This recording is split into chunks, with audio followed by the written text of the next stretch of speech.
Hi hello வணக்கங்க. இன்னைக்கு பார்த்தீங்கன்னா சாப்பாடு வீடியோ குட்டி மீன் விழாக்கு பார்த்துடலாமா. இன்னைக்கு மார்த்தாண்டத்துக்கு ஒரு வேலை விஷயமா போயிருந்து பார்த்துக்கோங்க. முடிச்சுட்டு செம பசி பார்த்துக்கோங்க. அப்படி இருக்கும்போது நம்மளுக்கு மைண்டில் வரது எதுன்னு பார்த்தீங்கன்னா பாஞ்சாலி ரெஸ்டாரண்ட் தான். ஓகேவா, அங்கே போயிட்டு இலை போட்டாச்சு, தண்ணி தொளிச்சாச்சு, அவியல் கூட்டு வச்சாச்சு, முட்டைக்கோஸ் கூட்டு வச்சாச்சு, இஞ்சி கூட்டு வச்சாச்சு, அப்புறம் முட்டை ஆம்லேட் வச்சாச்சு.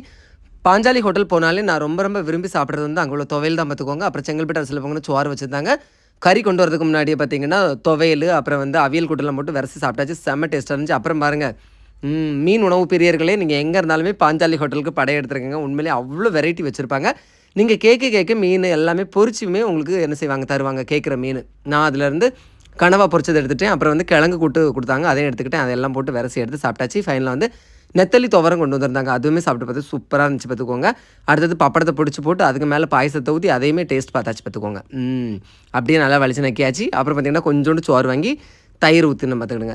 அப்படியே விரசி சாப்பிட்டுட்டு இருக்கும்போது பார்த்திங்கன்னா கொஞ்சம் உப்பு கம்மியாக இருந்துச்சு. உப்பு கேட்டிருந்தேன், உப்பு கொண்டு வந்தாங்க. ரெண்டாவது உப்பையும் அதில் போட்டு நல்லா விரசி எடுத்து என்ன செஞ்சாச்சு சாப்பிட்டு பார்த்துக்கோங்க. நம்ம எப்போவுமே வாழ்க்கையில் உப்பாக தான் இருக்கணும். அப்போ தான் நம்மள அளவோடு என்ன செய்வாங்க பயன்படுத்துவாங்க. ஓகேவா, புரிஞ்சிருக்கும்னு நினைக்கிறேங்க. தேங்க்யூ.